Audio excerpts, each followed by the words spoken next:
Hello, ladies and gentlemen. My name is Kurt. Welcome back to Far Lands or Bust. This is episode 239 of Far Lands or Bust. And what do you say?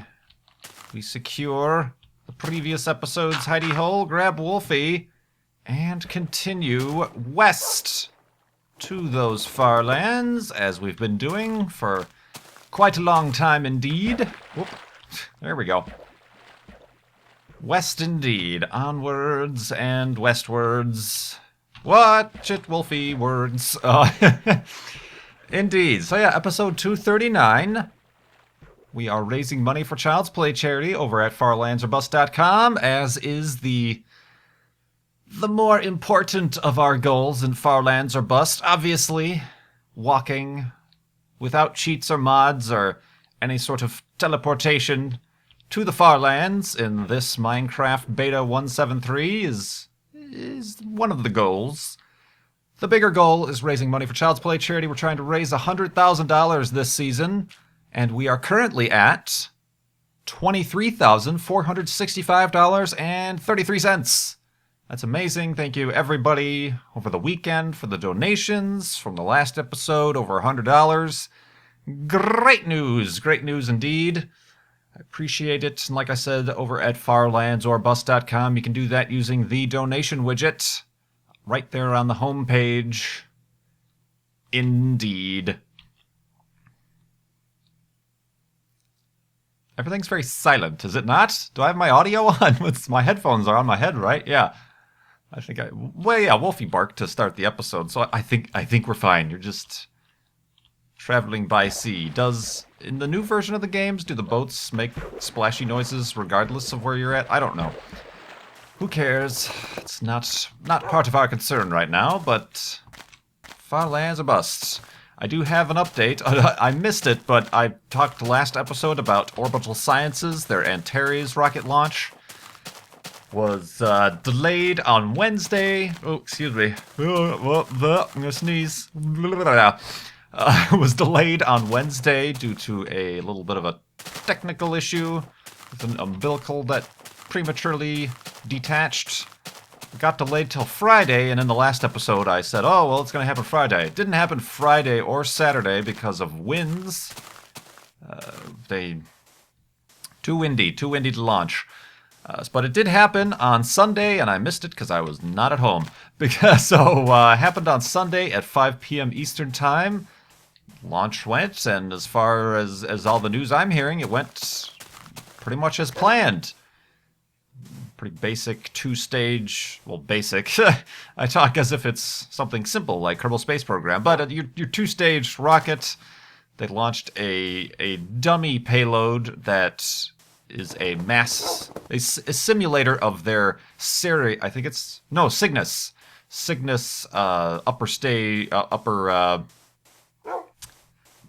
What am I trying to say? It's not a capsule like SpaceX. SpaceX launches the Dragon capsule, which then has a heat shield and returns through the atmosphere. The Cygnus is simply I guess you could call it like a truck. It's almost like the ESA has has different. What's the ones the ESA has? They look like little, but they look like soda cans. Basically, they look like another module of the International Space Station. But they carry supplies and everything like that. But then they don't return to Earth. You pack them full of trash or whatever else, and then they burn up into the atmosphere. So it's still as NASA is trying to push towards commercial spaceflight, commercial companies doing the heavy lifting. Wolfie, there he is. You have some friends, Wolfie. Say hello. Woof, woof. Yep, they said hello. All right. Commercial spaceflight taken over, obviously, since the space shuttle is retired. Taking over the supply back and forth to the International Space Station. So yeah, looks like their first launch was fine. They didn't go to the International Space Station. It was the first launch of their rocket system, the Antares rocket. And as it was a success, it launched the payload into a proper orbit. I believe the next test flight is going to actually launch a proper Cygnus spacecraft. Let me grab some, since these trees are right here, conveniently. Yeah, but I think the next launch, they're going to see about launching the Cygnus capsule. Not capsule, sorry. Just spacecraft. Get out of here, you. Happy Earth Day! It's Earth Day. Sorry, I just planted a tree. That's not Arbor Day, it's Earth Day. But yeah, I think that's the next flight, and then if that one goes well, I think the third flight will be the flight to the International Space Station. Much like SpaceX did, but now they're officially doing missions. Spelunk. So yeah, that happened on Sunday. I missed it, but there's replays all up on YouTube. A very cool rocket launch. They launch out of Wallops. They don't launch from Florida like SpaceX. They launched out of, I think it's Wallops Space Flight facility in the east coast of Virginia, I think is where that is. So the rocket launch, if you were on the eastern seaboard, was visible along the coastline there up into even Washington, D.C. I believe. It might have been cloudy. I saw some pictures. Some people maybe missed the launch, but through some holes in the clouds, they were able to see the little trail or something like that, the vapor trail. But regardless, cool things. Going to space. Cool things indeed. Boop. Other cool things that have happened, if you watch my Mindcrack SMP series I mentioned in the last episode, episode 41, I believe it was, that PAX tickets went on sale and promptly sold out. But your old friend KurtJMac was able to secure himself tickets for all 4 days. So it's looking like, at least as far as the ticket situation goes, that I will be attending this year's PAX 2013. That is August 30th through September 2nd.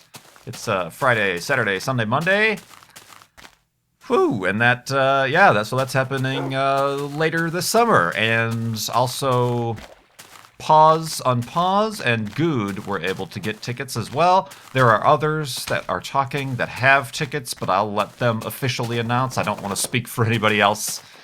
Both on the Mindcrack and other YouTube friends that I've talked to.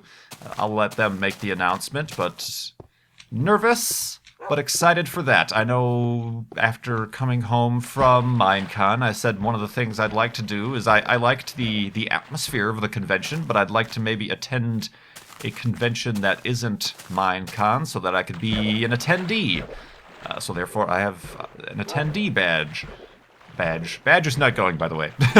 But, so, yeah, looking forward to that. I'm sure, like I said in the Mindcrack episode, I'm going to be, when the date gets closer and details get ironed out, and I'm for sure confirmed that nothing else is going to keep me from going, that I will meet up with anybody else who's going, Good, anybody else, possibly find a way to plan either just a quick little Mindcrack meetup or something like that, either during or before or after or something like that. And that is in Seattle. Never been to the West Coast, so it'll be an interesting trip for me, and looking forward to it. Like I said, attending as your standard attendee, and of course, PAX, for those of you who don't know, is the Penny Arcade Expo. Penny Arcade, responsible for initially introducing me to Minecraft with their comic that they did on it, but also they founded and are still obviously very tightly involved with Child's Play charity, which is what we're doing here in Farlands or Bust. So I don't know, I'm sure perhaps they'll have a Child's Play charity booth or something like that. Maybe I'll be able to, like I said, when the date gets closer, there still isn't even a schedule or anything like that, or specific who's coming and stuff like that. So as the date gets closer, maybe I'll be able to make some sort of contact with people at Child's Play charity. Maybe I'll be able to meet them, or maybe even be able to hang out at the booth, and I don't know, maybe make that kind of a converging point for a little mini Farlands Bust meetup. I don't know how many people in the audience, Farlanders, would be attending. Like I said, the tickets sold out that day within 5 or 6 hours. So if you wanted to go, hopefully you got tickets. And if not, well, we will have other opportunities to meet. I'm sure, like I said, Minecon this year happening, confirmed in the United States. So that is obviously going to happen as well, but crazy, crazy fun times indeed. Let's go to sleep and continue walking to the far lands in... Is the moon coming up? Yeah. In the morning.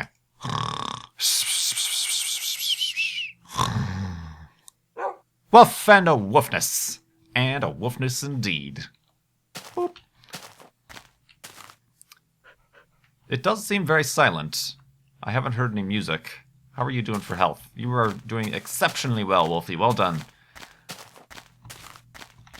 I guess that goes along with a question that somebody asked. A donator asked. Thank you very much for the donations. You can ask questions in the little comment field of the donations.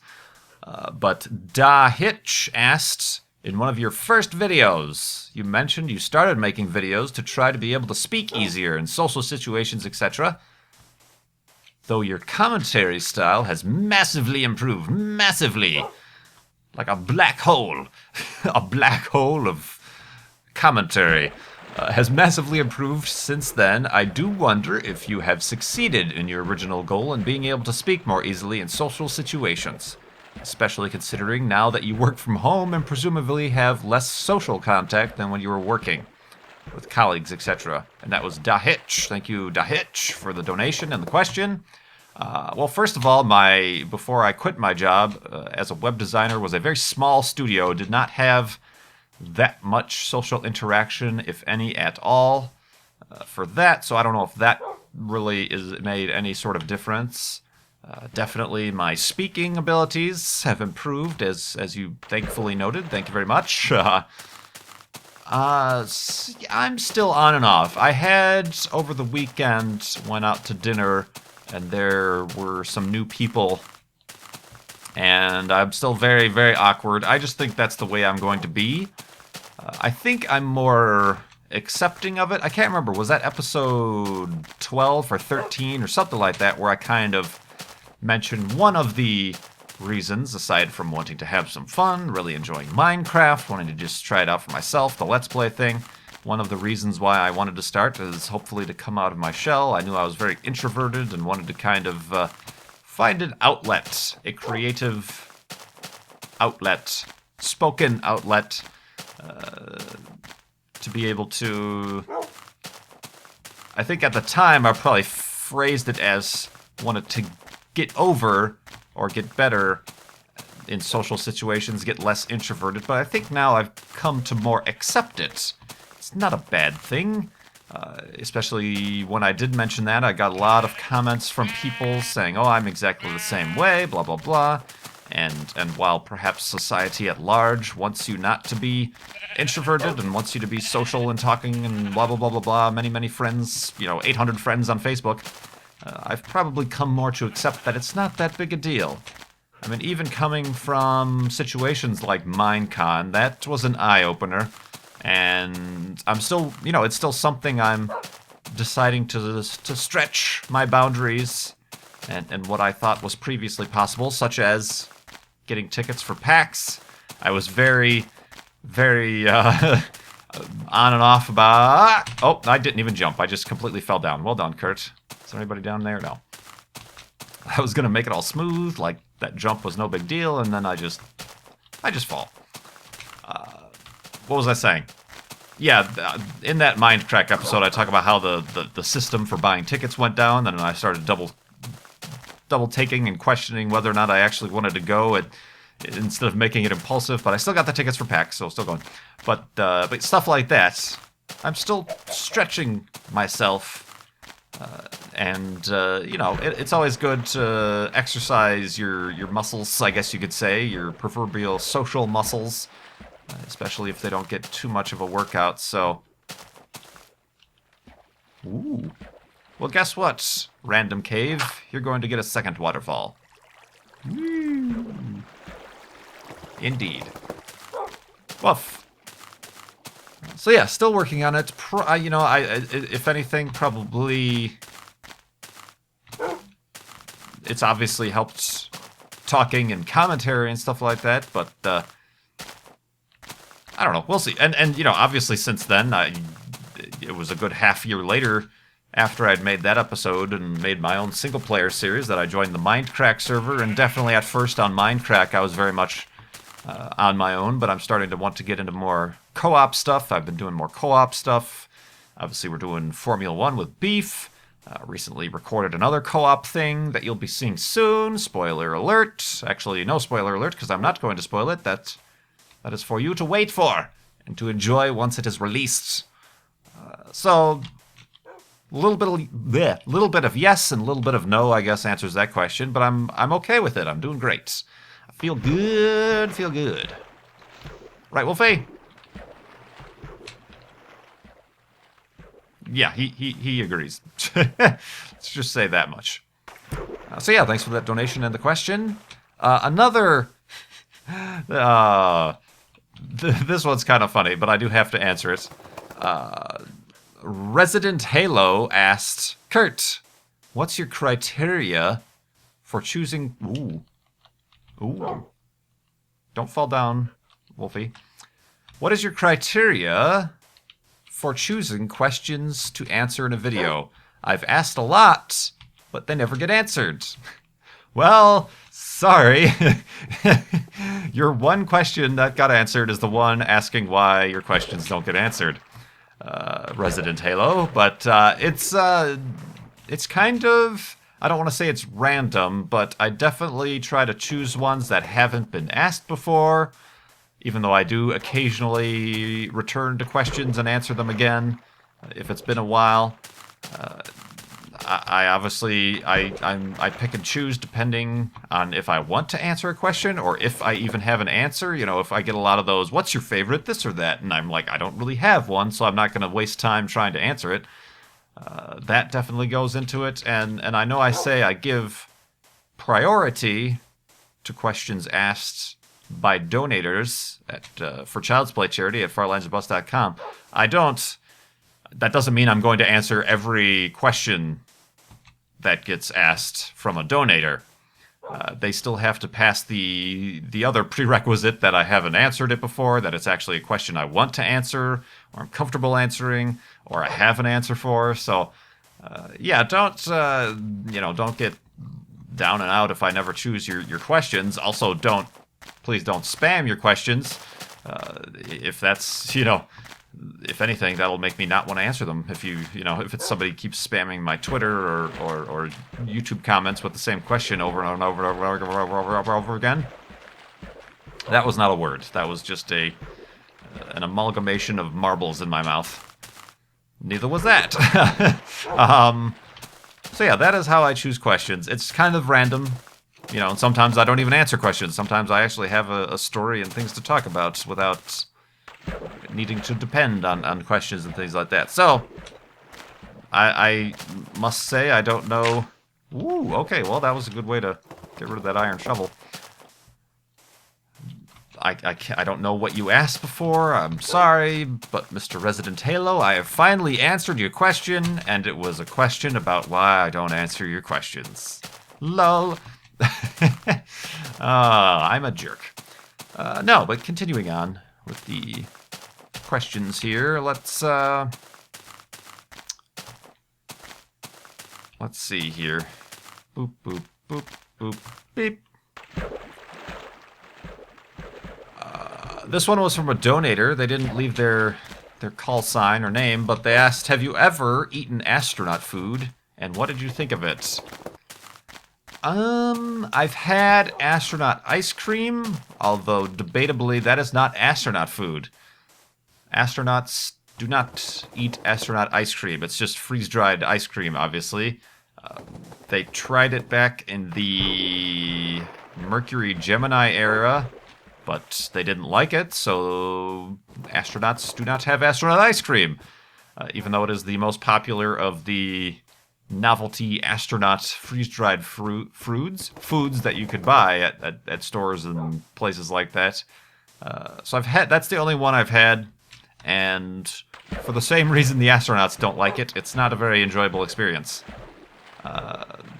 Otherwise, no, I haven't had astronaut food, and a lot of the times, what other? I've only ever seen really astronaut ice cream. I don't know what other freeze-dried novelties you could purchase. A lot of times that stuff isn't the actual food astronauts eat. You can watch the NASA channel and other videos and stuff about astronaut food.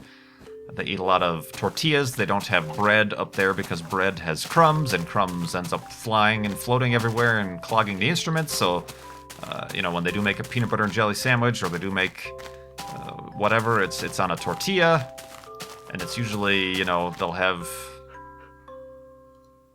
There's a video out there of, I forgot the astronaut's name, but he's making they have a lot of tacos or enchiladas, and it's kind of, the chicken or whatever is just kind of, they spread out on the tortilla and then roll it up and eat it that way. What am I trying to put down here? A torch! Boop. There's the music. I was gonna say, this episode in my headphones just felt very silent. Silence of the sheep.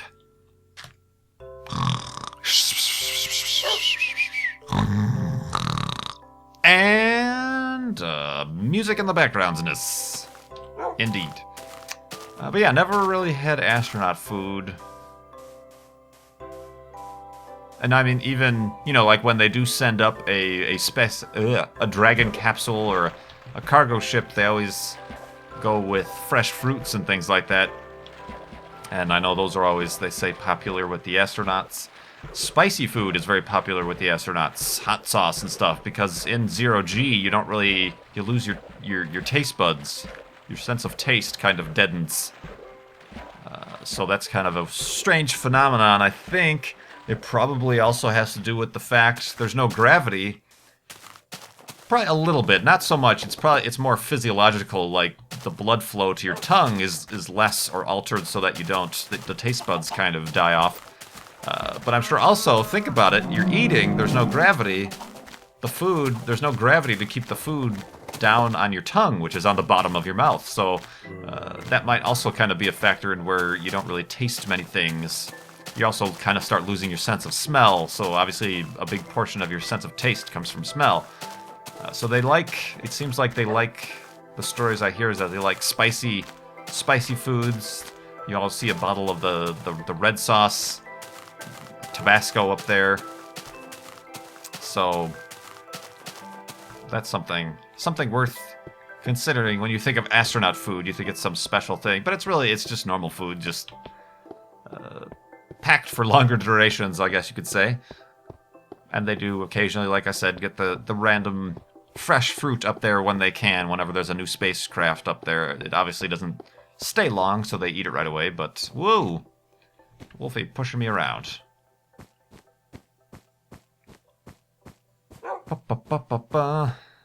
Let's see. A question from another donator, Alan, asked, have you or do you like board games? This is one of those questions I've answered before, but I will revisit. No, not really. I mean, as a kid growing up, you play Monopoly or Scrabble or Connect 4 or Battleship or whatever, but not really into board games that all much. More so, I've never played any of the, I know have been gaining in popularity are... It's all the same, isn't it? People say tabletop games, but they're talking about board games, are they not? To a greater extent, there's the more, I guess you could say, geeky side of tabletop games versus just your standard board games like the Game of Life or like I said, Monopoly or Scrabble or things like that. So, but not too much. That might have something to do with the social gathering aspect of it and me just not liking that social gathering. So there might be a connection there, but no, never was really into board games all that much. I'm not very competitive either, and that always makes people competitive, and I never liked the feeling of losing and stuff like that. So meh.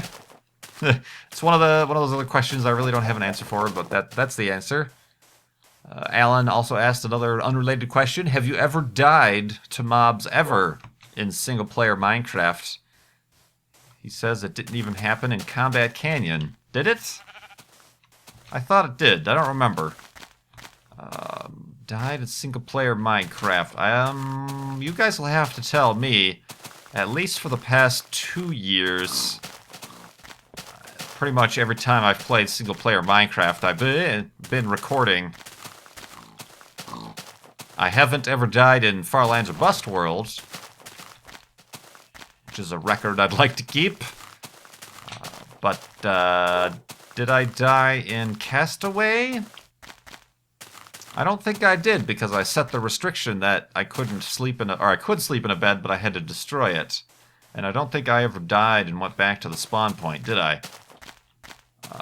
So the only single-player Minecraft I'm playing now is this, Far Lands or Bust. So unless you guys can find somewhere in the history that I've died in my videos, I suppose not. I mean, I have, in terms of ever, yeah, before I started recording, obviously you die all the time. The first time you're playing Minecraft. I mean, that was one of my stories of the first... Wolfie, Wolfie, Wolfie! How far away can you get while still using the workbench? One of the first worlds I played, I made the rookie mistake of not setting up shop around my spawn point. This is in the alpha days, before you could even reset your spawn, or there were even beds. And I ended up just going exploring on the first day, and found a place, built a really derpy-looking castle thing, and then ended up walking out the door and getting blown up by a creeper. And then I died and went back to my spawn point, and I had no sense of direction. I had no idea where that castle was. It was miles away. So I had to basically start from scratch. So yeah, dying in single player is certainly a memory I have. But I don't know, if ever during, lately, when I was doing, in my YouTube career. I don't think so. No. Maybe. Well, like I said, you guys will have to sleuth around and let me know. Sleuth around. Oop. How are we doing for other resources? Halfway decent, I'd say. Woof.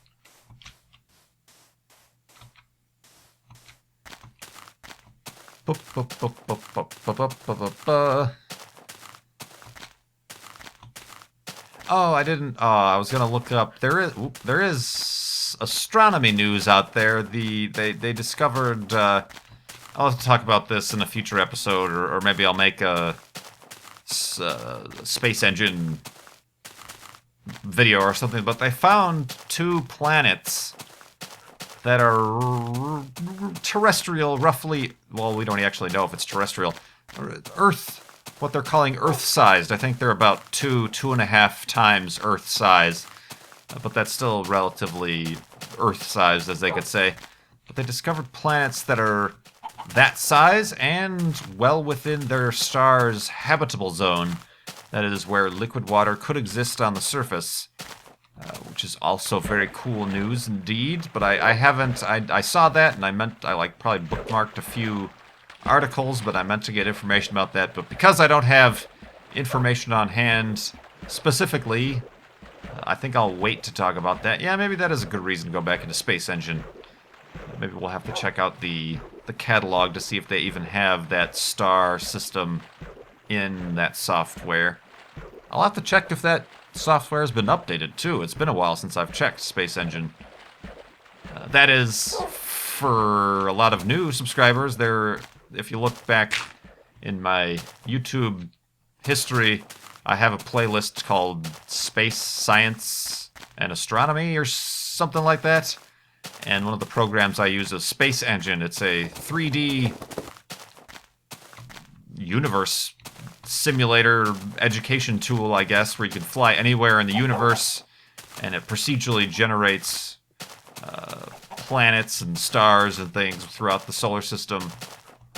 It's a really cool thing. You can just fly around, and I've done whenever there's astronomy news or planets discovered or the transit of Venus, I go in there and make a quick little not instructional, but educational video, I guess you could call it, in Space Engine. very visually stunning and cinematic looking. Very similar to Celestia or Universe Sandbox. Sort of. Not so much Universe Sandbox, but yeah, I guess I've just reminded myself. Check that out. Thanks, Kurt. Anytime, Kurt. Always keeping an eye out. So yeah, that's also something that happened. I'll have to look that up. I think it's got to be... it's a very exciting time for exoplanets and planetary science.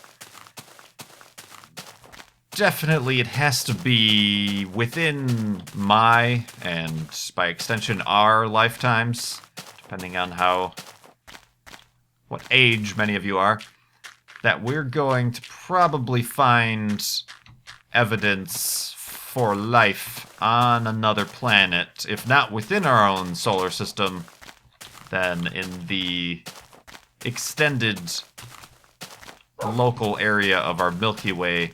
Because I think, is it in Hawaii, they just got, I guess the land got zoned approval for one of the very large telescopes, like insanely large ground-based telescopes. Let's make our hidey hole over here.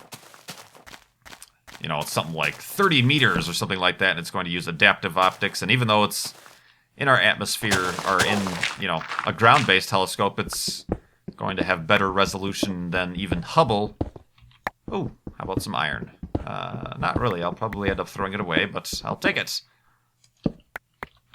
You know, those telescopes are going to be able to get direct images of these exoplanets. Not like anything like you see pictures of, you know, Saturn or Jupiter or anything like that, but actually just to be able to image them, and from that you can check out their visual spectrum and find out what their atmosphere is composed of. And certainly if you find hydrogen and oxygen, then hey, there might be some water vapor in that atmosphere. So very exciting times to be alive, to be learning about our place within the universe.